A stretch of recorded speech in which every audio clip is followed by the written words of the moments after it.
Welcome to OurGame. Myself, Shane Stapleton, joined by Cian Johnson. And I thought Michael Verney wasn't going to show up at all, and he should be wearing Tipperary gear.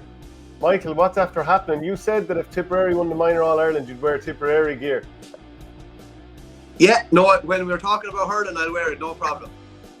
What do you make of that, Oisín? That's an absolute disgrace. He's, as far as I'm concerned, he should be wearing Tipco gear throughout. Are you telling me I shouldn't be rocking? I shouldn't be rocking the Galway jersey after their win Saturday night. I have to give them their due as well. Cian, what do you think? I just hope you're turning off the camera for that change, Michael. I might do a John Keenan. I might have the jersey on, but be blacked out.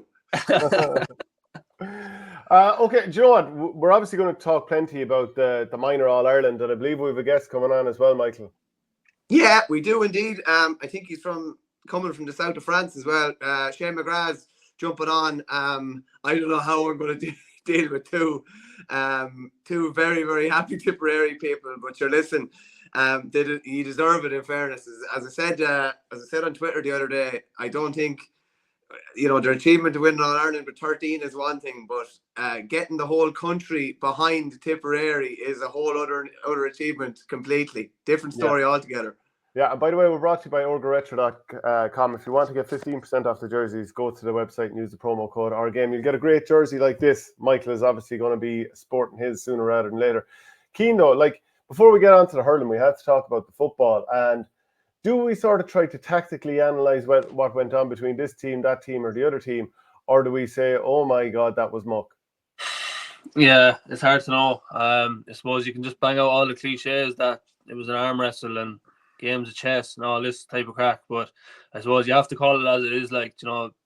3 games at the weekend were probably really, really poor. If we're being honest about it, you have to call it as you see it. The Kerry-Derry game was built up as the game of the weekend that everyone was looking forward to, and it just completely flopped. It was a cure for insomnia at times. Jesus Christ, talk about putting people to sleep on a Sunday afternoon. My God, Dublin Galway was probably the best game of the weekend. Yeah, I don't know what you thought, but fairly disappointed now overall with the 4 games. Yeah, what do you think, Michael? Were you in at any of them? Yeah, I was in at Shane, you've been in this position before where you've covered the first game and then been working inside for the second game. And I've been inside working. I covered Dublin Go Loud, and obviously you're trying to get that away kind of as quickly as possible and hopefully have it done before the second game. But I've been in there when you can hear what's going on outside and you're just like, here, I have to go out and see what's going on here. The place is just ready to explode. And I was inside and all of a sudden, lads were walking in for half time. The journalists and that, there wasn't a peep outside. And I can totally understand why there wasn't a peep. I went out around the hour mark and watched it live outside. And sure, the biggest roar of the day was when Christy McKay kind of put Clifford on the ground, and then there was a bit of a here too far or whatever. And that was it. That was I've never seen the like of it. We're looking, I tell you what, if you're looking for an advertisement of why football needs to be changed, there was a perfect example in the prime time slot on a Sunday afternoon. You won't get a better example of why changes need to be made to football to help improve it and make it a better spectacle. Yeah. What do you think, Cian? Yeah, I'd be in agreement to that as well. It's just when you have a stage where Oran Lynch is just standing on the 45 solo on the ball on the spot, and that should just not be happening in any game that's meant to be a blockbuster or whatever. But I don't know, I think Derry just tried to take this thing out of the game and just showed little ambition going forward. And I don't know, like that, I was looking at kind of the backlash and what people were saying about it, but I'm not really sure what people wanted Kerry to do in that situation, because when a team sets up like that, do you want them to kick the ball in and just keep losing it? Do you want them to keep running it into traffic? They just have to, in that situation, they just have to keep it out of contact, keep recycling it. It's not what people want to see, but it's not Kerry's responsibility to try and play attacking football, even though the game doesn't lend itself to that. They're in the All-Ireland semi-final, that's all that matters. But yeah, I don't know, I just don't really know what people were expecting from Kerry when Derry set up like that.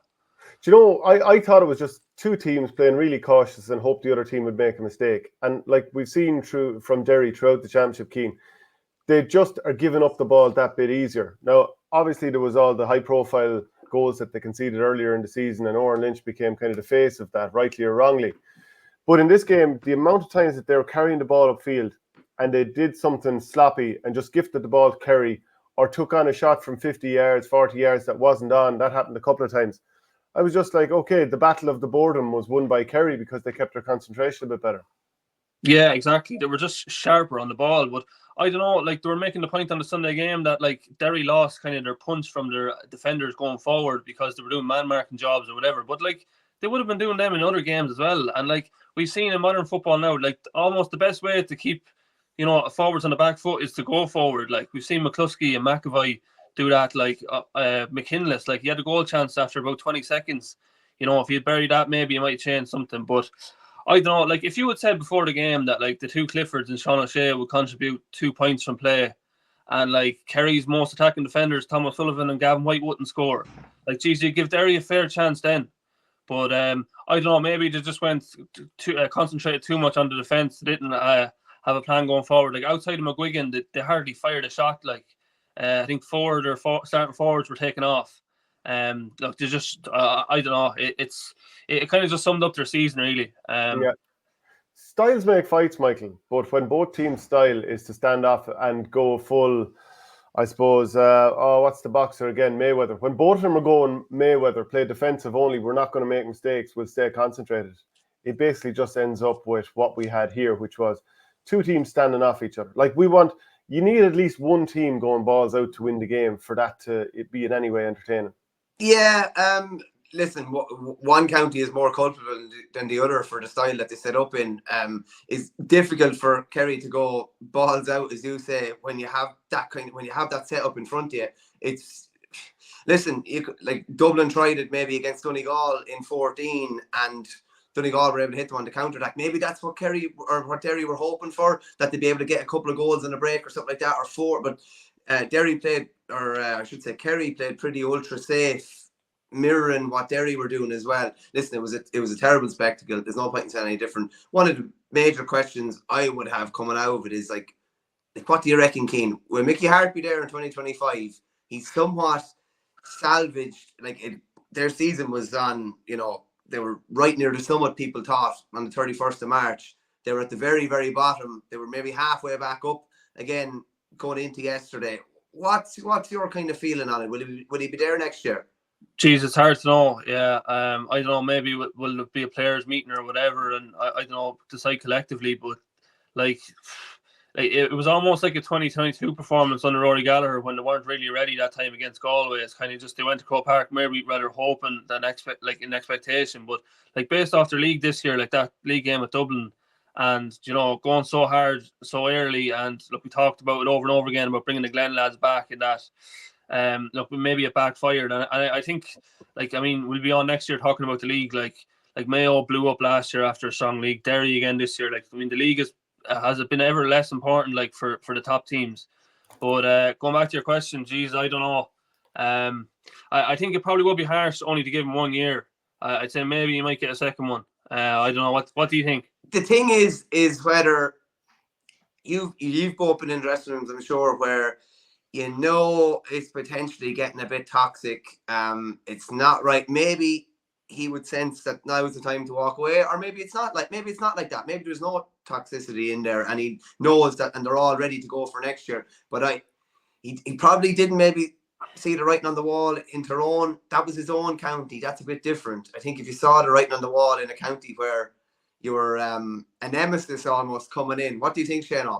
Well, if your belief in yourself is unwavering, then I don't care where the doubts are coming from. You're thinking, I'm going to plow on and I'm going to make it happen. But the truth of it is, he hasn't won an All-Ireland for 14 years. And for a lot of those years, he's had teams that, should be in and around the mix. And fair enough, the reason that Tyrone were ever in the mix is because he had helped put them there. And obviously, he delivered the Holy Grail on 3 occasions. But I wonder now, the next number of months, the Glen are probably going to go hard and go far again. So how is he going to manage that situation? And is he going to bring them in early again next year because we need to get a good bounce in the league, or what's going to happen? And then you look at Louth and you think that they were going to go in a tailspin after losing him as manager last year. And then Ger Brennan comes in and they have their best championship in 67 years. Yeah, so, who finished the year better, funnily enough, the way it all worked out? Yeah, and look, Louth were convincingly beaten. they weren't hammered or anything like that. But Cian, it always seemed like one team was winning that game. But I don't know, especially when you see some of the former Tyrone players, there seems to be a bit of glee with how it's going for Mickey Harte. I'm not sure it can go on for much longer. But if we're to jump over to that Donegal Loud game, Cian, what do you make of that? And like the last time Donegal got to an All-Ireland semi-final, it was under Jim McGuinness in 2014. And first attempt, he's taken a bedraggled team straight back there. What was a bedraggled team? Yeah, I don't think anyone's seen this coming. Like, to get promoted, not lose a match, top the group. I know they lost to Cork, and then straight into a semi-final. And like, I know a lot of people are maybe saying, year one, it's not going to happen for them. It's too early. But like, when are you going to get a chance where you can get to an All-Ireland final without playing Dublin or Kerry? Like, if McGuinness does, I don't know, maybe 3 or 4 years in his second stint, like that'll probably never happen again, maybe. So, it's a massive opportunity for them. And I'm sorry for all the soccer references now, but it kind of reminds me of when Chelsea got Antonio Conte in 2016. They were flying it, and everyone was saying, geez, no, they're not going to win the league. It's his first year. It needs time to build. And next thing, he just won it. Like, so, like, I mean, I'm sure McGuinness isn't saying to them, listen, lads, we'll wait until next year or the year after. Like, you have to grab it. Like, and look, they're in a 50-50 semi-final now. So, it's a huge, huge opportunity for them. You can't pick or choose. They might be better next year, but they mightn't get to an All-Ireland semi-final next year. Do you know what I mean? They could be much better. Like there's different sports, lads have won world titles where they weren't as good as they were in previous years, but it just fell into place or whatever. Maybe a couple of big hitters, as Cian was saying, were beaten. So like, I think he'll sense a massive opportunity. He said in the interviews after he would have taken your hand off to be in this position. He's in this position. It's Galway, and like it's fascinating, boys. Like he took that session down in Galway in October of 2020. He's personal friends with Pádraig Joyce. They've won Sigersons together. Like he'll fancy that he knows a lot of teams inside out anyway. But he'll fancy he knows Galway inside out. Funnily enough, he was actually in Salt Hill the Saturday before last. He was somewhere on the Sunday. I think he might have been coming out in Inniskeen on the Sunday as well. He was getting a look at loads of different teams. So he'll know Galway inside out, and they will really, really fancy their chances. And it's a different type of Donegal team. They scored 121 from play yesterday, albeit they conceded 18 points. I think they got 1-9. Their defenders contributed 1-9. Gallen maybe it says that the marquee kind of forward, but they've loads of lads that can chip in. Thompson, Langan, all chip in. Sure, Patrick Morgan's playing outrageous football, lads, and the attention that's going to be on him in the semi-final might allow Ryan McHugh a bit more space to manoeuvre as well. But they're a different type of team, and I think they'll really fancy this. They will really fancy this. Yeah, so like they've got a great manager in, so he's righted the ship, and now it's just opened up for them. Clare 2013, it just opened up for them. Tipperary 2019 opened up for Tip. They made good on it. I even look at England in the Euros at the moment, and my God, they were absolutely horrendous yesterday and got a 95th minute equaliser, and obviously then Kane scored the winner in extra time. And I just wonder, is Gareth Southgate finally going to cop on, pick a more balanced team, and all of a sudden they take off and win a tournament that they've been horrendous in? Like, these things can happen. Sometimes you learn the lessons, as you go along, and you're smart enough to realize, okay, I've given this every chance. Let's cop on and finally do what everyone in the country is asking for here. And it can take off, Michael. Now, Shane, there's a common denominator in 13. Clare were playing good stuff. Common denominator in 19 is Tipperary had been playing good stuff before the Munster final. From the bits I'm seeing of England, it's absolutely putrid. I think they are only waiting to be knocked out. And I thought to be put out of their misery last night. And yeah, but that's because he keeps picking an imbalanced team as far as, Cian, you watch a lot of it too, but to me, he could organise the team a lot more simply, a lot better. Yeah, and you talk about managers making substitutions. Like, I mean, he made one substitution for an injury after about 60 minutes and then didn't change another one until 83, like, and people were clamouring for it, like. And like, even you go back to like we'll segue into the Dublin Galway game, managers' decisions, like Dublin brought in Mannion, McCaffrey and McCarthy. Like, they lost their punch off the bench, which won them the game the week before. And then you look at Galway, everyone was saying, geez, Walsh and Comer, are they fit? Do you start them? Do you not start them? Pádraig Joyce said he started them because he wanted them to be in the game rather than have to bring them on to try and rescue it. So, geez, it's fine margins being a manager, lad. Shane, you're involved with teams. I say you will be soon, Michael, are you? Like, I'm involved at the minute. Yeah, I'm in the fire line. it's a thankless job. Geez, like you're either a genius if it works out, and then you're a clown if it doesn't. Like, It's incredibly challenging, but it can be incredibly rewarding when things sort of pan out the way you'd hope they would. Conor Heaney says, "Lads, shut up about soccer." So, is it not somewhat relevant, Conor? We like to segue now and again. A bit of Mayweather here, a bit of Gareth Southgate there. Sure, what's wrong with it? Well, Keane did a good job of bringing it back to the football anyway. That was the main thing. I was really surprised that the Dubs went with their best 15. Because what's got them over the line in big games over the last couple of years has been McCaffrey's kind of game breaking almost when the game is there to be won. Like, I would have thought they would have got 50 minutes out of Lahif, or they would have got 50 minutes out of, somewhat lesser players. And then when the game was opened up, the game changers would come in. I thought that was surprising. Now, there was a lot of hallmarks of the Mayo 2021 game. They led for long stages. They got no hop off their bench at all, and they totally faded in the final quarter, which was very, very strange. And then you're wondering, is this the end of an era? I kind of was tweeting it the other day. Is it the end of an era, or will lads that have won so much refuse to leave with a bitter taste? I wonder. Or will it, like, next year just could be a bridge too far anyway, age-wise, body-wise. But Jesus, like, having not left last year when it was the perfect time to leave, I don't know. I don't think this is the time that they'll all walk away. Definitely not. I don't know. I don't think it's a foregone conclusion that Cluxton, McCarthy, and a couple more Fitzsimons don't play in 2025. You're kind of going along the lines of we all dream of a team of Mickey Harte who don't know when to walk away. That's the way you're going there. I'm only messing. Mickey Harte's obviously a legend of the games, so obviously don't get me wrong on that one. But actually, there's a good point here from Michael in the comments, and he says Kerry 09 were atrocious until they met Dublin in the quarters and took off and beat Cork in a final when Cork looked unstoppable. So that is a good point. Fair point, yeah.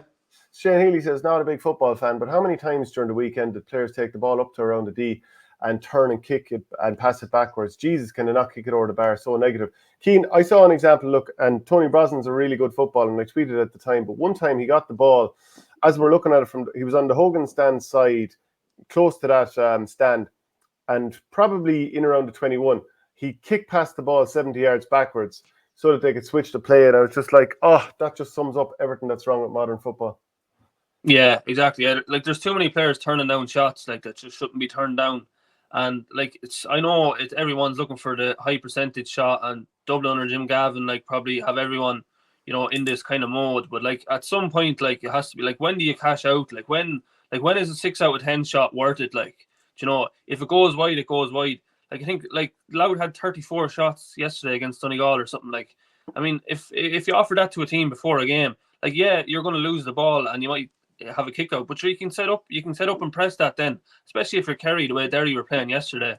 I don't know really, like, it's just, I suppose you have to be encouraged from the sideline to be allowed to take them on. Like, I mean, everyone doesn't want to be sitting in front of the group looking at a big screen on a Tuesday night saying, like, what are you doing? Like, you're after taking on 3 shots here, they're not on, and so then it's just in your head.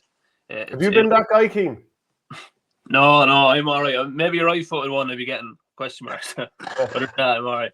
But we all know, lads, when a shot is or isn't on. Lads do generally know. It's when you see a lad in a couple of yards around the D and you're like, pull the trigger, and he turns back, just because, like, that's obviously a thing ingrained in the player, but also ingrained in the team, just absolutely crippled by statistics almost and percentages, and crippled by, like, maybe I've only scored 2 or 3 points in championship. Maybe I've had 8 shots in my county career and I've only scored 3 of them. But if the shot is on, it's on. And I think the way football is at the minute, boys, is that it's more of an encouragement for lads to be athletes that can get up and down, and not lads that can kick a ball over the bar from 30, 35 yards. Like, even, boys, if you go down through the Mayo team, like, a few lads there, particularly up top, you wouldn't be that confident shooting from 35, 40 yards. Like, the trouble for them now is they used to have backs who were comfortable shooting. Now they've neither backs nor forwards. That's true, yeah. Like, do you know what I mean? I don't know.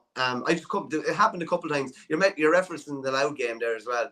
Like, to get 34 shots away in a game is what the Dubs in their pomp and Kerry winning the All-Ireland in 2022 would have been getting away in games. The unfortunate thing for them is is that they just weren't accurate enough in the day. Donegal's accuracy was much better. But like Loud were obviously, Tommy Durnan scored 2, I think, off the outside of his right boot. Like, do you know what I mean? They're obviously encouraged to do so and, you know, allowed to do so. And I know it sounds a bit mad to say you're allowed to have a shot like that. But I'd say there's a fair amount of county teams where lads are totally discouraged from having that kind of shot. Yeah, because he had another one that he skewed probably short of the goals. It was totally miscued. But like, you know, the more you, I just think the big danger is if you hit a shot that drops short, you're there to be countered straight away. And I mean that in hurling as much as football. Lads, we have to talk about Ollie Turner's end of match commentary when Galway beat Dublin. It's unbelievable. This is Galway Bay FM's footage of it. So let's just play it. Galway have won. It's the greatest day that Galway football has seen in over 2 decades. And every man, woman and child stands to applaud Pádraig Joyce and his gallant Galway men. Sweet Mother of Jesus, they have pulled off the unthinkable. Forget about Taylor Swift. Shake it off in the Aviva and come over here to Croke Park because you're witnessing the West Awake. Galliv Abu! Unbelievable scenes. It was magic, wasn't it? Yeah. Like the local boys, are different gravy when it comes to that type of thing. Because with due respect to, let's say, your RTEs and your news talks, they don't have a skin in the game. You can't beat when lads have a skin in the game and it's your own county. That's when you get the pure, raw passion like that. Like, totally biased, but brilliant. Like, I can't help but think of Mount Leinster the time that they beat Owners in the Leinster final. And, like, Brendan Hennessy's going absolutely insane beside us, which is brilliant. And a Mount Leinster supporter jumps up into the press box to hug me. You know what I mean? That's the sort of raw stuff you want. How good are this Galway team, Cian? And just having to get through this game with lads clearly carrying knocks, that's some achievement. Yeah, absolutely. Yeah, like Galway are the walking wounded at the minute. Like, it's just like Sean Kelly off injured again. Like Walsh, every 10 minutes he's going down with something. Like Comer doesn't look fit at all. Rob Finnerty's playing with a heavy knee strapping on, doesn't look like he's moving right. Like, and to still win after all that it's just mad. You know, to think that they could pull it off. But I don't know. Like, to me, like, Dublin started off really well, and like, Merchant was sitting in front of the full back line. They looked really solid. Sean McMahon was on top of Comer. You know, when Sean Kelly went off after 20 minutes, it was 8-3 to Dublin. And like 5 out of the 6 Dublin forwards had scored. And you're thinking the writing's on the wall here. But you have to give it to Shane Walsh, because like the 15 minutes before halftime, he single-handedly dragged them back into the game. And like, he's come in for a lot of flack, like, since, you know, 2022. That was probably his best performance since that All-Ireland final, you know, for the Kilmacud transfer or whatever. Like, but Jesus, like, the freeze he was putting over, like that point where he dummied John Small on his right foot and swung it over with the left. Like, the Hill were actually jeering it, like, because it started so far out and then came in and went over. Like, just ridiculous stuff.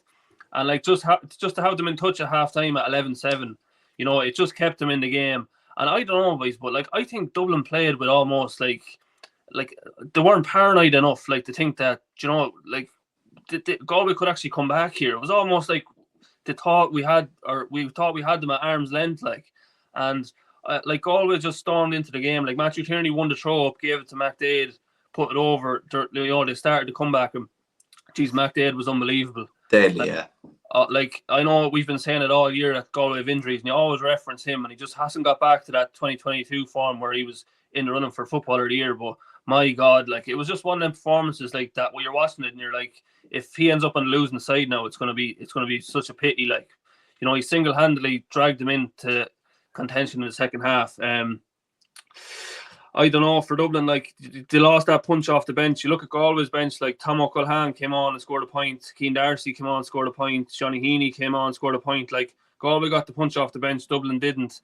And like, I know there's a thing going around about Dublin having a bug in the camp. Did you see that? Yeah.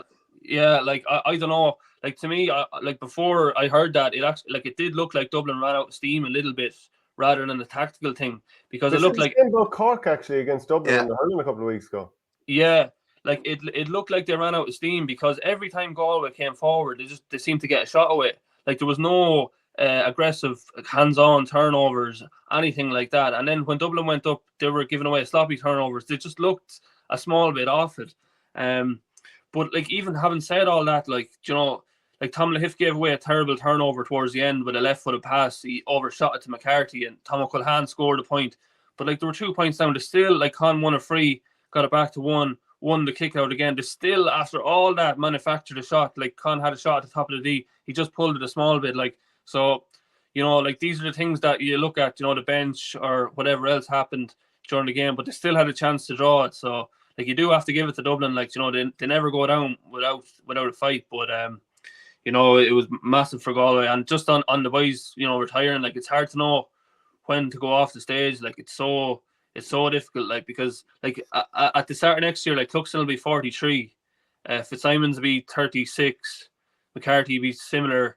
You know, like, the Fenton and all them, Kilkenny, the class of 92 kind of lads, they're all 32. Like, so it is difficult, because if you retired last year, like, would you be sitting around always wondering, did we have one more in us? Like, is that worse than going out on a loss like yesterday?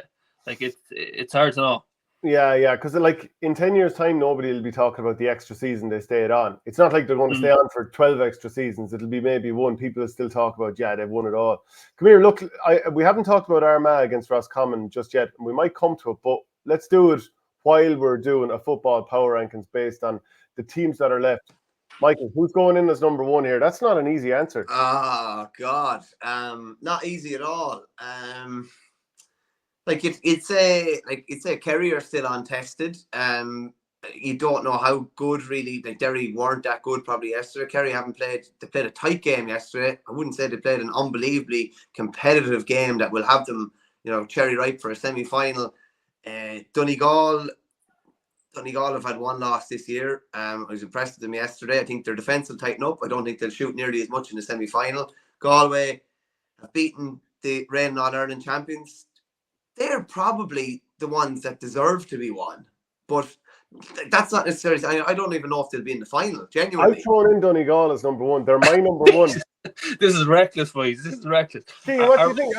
I'm not a massive believer in this Kerry team. I mean, obviously, they've Clifford. Is this off? So is this off who we think will win the All-Ireland? Or is this basically, just yeah. And who has the best chance based on the draw and all that kind of stuff. So if you think that Armagh are going to win it, obviously, then that would put Kerry down near the bottom. Yeah, geez, I'd have Kerry one, so if it's off who you think to win the All-Ireland. Oh, yeah? On what basis?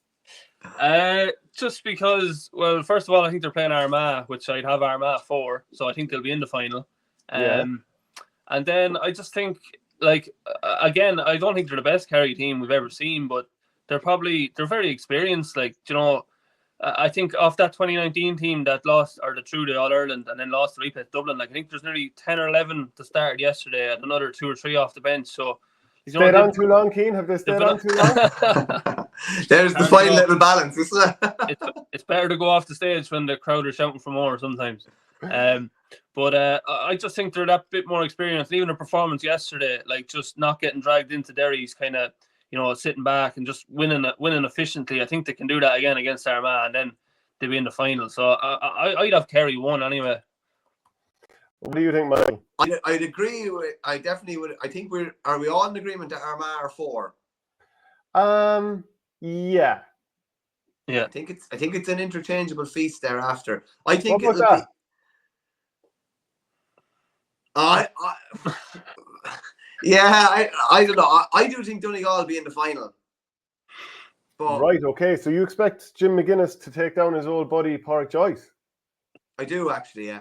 I do, to be honest with you. It's going to be interesting for Galway going into the semi-final. Galway are going in with expectation and pressure now. They've taken down the big hitters. Mayo couldn't back up that hype in 2021 after taking out Dublin. I don't know. Yeah, the 2 weeks will feel like a month for them, and it'll be great, and they'll rest up in that. But I wouldn't be. I think that's a 1-score game, and if I was to put my house on it, I'd have more faith in Donegal than I would in Galway. Okay, Cian, come on now, give us a definitive list here. Yeah, like, I think the 2 and 3, I think that's a 50-50 game, but I think, like, can Galway get their best players on the field? Like, I think everyone's been saying about Comer and Walsh is that they don't, like, they've never kind of both fired on the same day. It's either been one or the other. And I was just looking at it there, like say before the game at the weekend, Comer and Walsh. So out of all, I think all they've played 13 league and championship games. How long do you think they've spent on the field together this year? Wow. It's either a huge 1,000,000 minutes or 15. It's very I low. don't know. We know it's Less than 100 minutes anyway. Before Saturday, 50 minutes, and they got 60 on Saturday. So they have 110 minutes out of almost 1,000 minutes. Like, so you know, I think if they can get them both on the pitch, and if both of them fire lads, they can win the All Ireland. Like, but it's just will they or not? I don't know. So yeah, I think that's 50-50. So 2 or 3 are interchangeable, and 1 and 4 are set in stone. We're not here for interchangeable. You got to put your neck on the block. And by the way, before you do, Jim McGuinness was talking after the match, and he said, I've spoken with Pádraig Joyce once or twice during the season, and he was always trying to shake those injuries off because he believes so much in his players. So that'll be a huge challenge for us, but one, again, that we'll have to relish. I just think, I'm kind of agreeing in terms of the injury front. I think Donegal will get through. I'd be happy with that, although I would have Donegal number 1. Jason McGee likely to be back for the semi-final as well. He had an ongoing injury, and they just cut the cord with it and said, this man needs to step back, and we need to hopefully still be in the championship when he comes right. So he'll be right for the semi-final too, and that's a big one, a big weapon to have out around the middle of the field. What do you think, Cian? Are you happy to sign off on this? Yeah, that looks good, yeah. We're like contractors here. We're signing off on some big building or that now. Put your signature on that. Once you have put your John Hancock on it, that's it. There's no coming back. That's okay. Well, Cian, look, thanks very much for joining us, and we'll be chatting to you again soon, no doubt. Cheers, lads.